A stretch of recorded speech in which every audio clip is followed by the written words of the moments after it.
Hi everybody, this is Wadria. Welcome to my channel. Thank you so much for tuning into my video. I am so excited, y'all. And I'd also like to say I hope that y'all are doing well. We are officially in fall. I hope that y'all are healthy and feeling great. Y'all, I have wonderful, wonderful news. I have been an Airbnb host for almost 1 year now, and I am officially an Airbnb Superhost. Listen, for my fellow hosts out there, you know that is a big, big deal, and it wasn't easy, okay? So in this video, I am talking about things that I did to just achieve that milestone. And if you are also an Airbnb host, if you are working on also getting your super host status, you've been thinking about possibly becoming a host, I believe that this will be a very helpful video for you. So let us get into it. First of all, let me just share what are the requirements for becoming an Airbnb superhost. One of the requirements is you have to have at least a 4.8 overall rating, and that rating is generated from the reviews that guests leave you. So you basically want a 5-star review from every guest that leaves you a review. All right, and it's not easy to get that. So I'm going to be talking about in a little bit how you go about getting those 5-star reviews.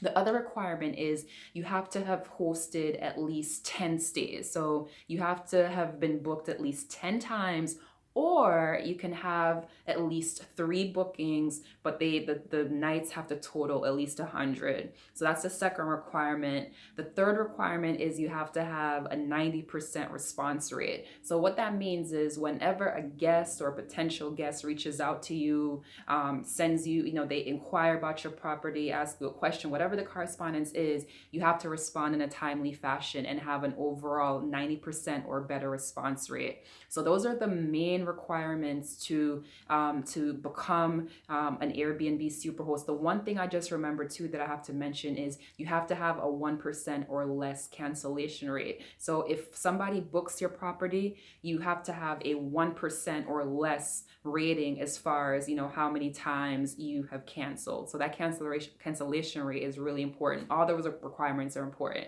So those are the requirements to become an Airbnb superhost. I had to go through all of that to become a superhost. And then here are the benefits. Here are the benefits to becoming a superhost. Once you become a superhost, Airbnb will promote your listing on their website. So that's awesome. That means that's more eyes on your listing. That's more eyes on my listing. Then I also read that you do get, if you've maintained your status for a certain amount of time, they give you credits that you could apply towards your own bookings and accommodations, when you're using the platform or what have you. So the main thing though, guys, is the boost. You get a boost with your listing. They'll promote your listing. And then for guests too, I know that even some of my friends have mentioned that they only stay at Airbnbs that have, super hosts where the host is a super host. So it does matter to some guests, to a lot of guests. All right. So those are the benefits. So here are the things that I did to become a super host. First of all is I really am big on cleanliness.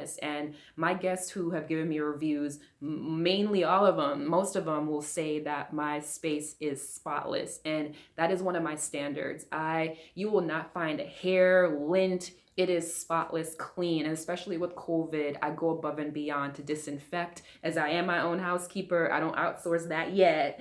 So my space is spotless. You want your space to be spotless. You also want to have easy and seamless check-in instructions. You don't want for a guest to call you asking you where the key is, where this is. So I have a no contact check-in process where the guest knows where they'll find the key and how they're able to access the property. The third thing is to set the expectation for your guests. What can they expect once they book your property, once they come to check in? Do you have a narrow driveway? Where can they park? Do they need to know about stairs? If you have guests that are coming with kids or elderly, you never know. You want to really put all of those things out there. Is it hot in the summertime? My spot, it gets hot in the summertime. So I let guests know ahead of time, look, It can get hot up in there, but don't worry, there are fans and everything to accommodate you. The other thing that you want to do is you want to have your own signature.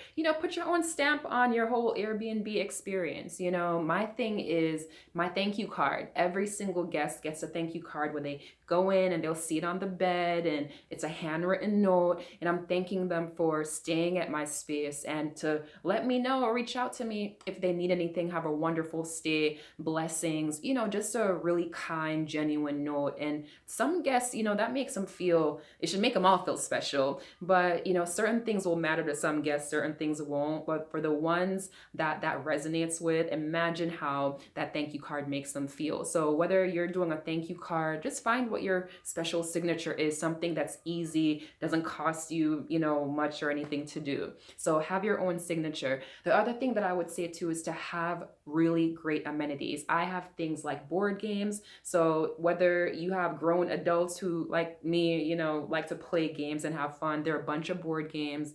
I have a Keurig for my coffee lovers, my tea lovers, just little things like that make guests feel special. And for me, it's about adding value to their experience. They might not expect that to be there, but it's there and it's super cost effective. Toiletries are there. They forget their toothpaste, those type of things, are provided for them. So those are some things that I would suggest to you as you are on your journey to becoming a super host, or you're already a super host out there. Listen, share with me what are some of the things that you do to offer an amazing experience to your guests. If you are thinking about becoming an Airbnb host, now is the time. And now some of the things that I did to create that awesome 5-star experience for guests. Before I end the video though, there are 2 things I just remembered that I have to mention. One of them is to ask for the review. A lot of guests, once they leave and check out, they just move on with their lives. They ain't thinking about you. They ain't thinking about the amazing time that they had. They're just back doing their own thing. So definitely send a message to them even before they check out. Remind them what the checkout time is and say, by the way, please go ahead and leave me a 5-star review, as it helps with future bookings. So ask for that 5-star review. And the other thing that I wanted to mention too is definitely, beyond, all the other things. I'm going to look at my list here because I have a list. Is to what I just said, ask for the review. I covered everything, y'all. Ask for the review is super, super important. So I wish you an amazing 5-star Superhost Airbnb experience. If you have any questions about becoming a host or just Airbnbs in general, definitely feel free to reach out to me. Y'all, if y'all haven't subscribed yet, hit that subscribe button. If you think this video can be of value to somebody else, definitely share it, and I will be seeing you soon in my next video. Bye.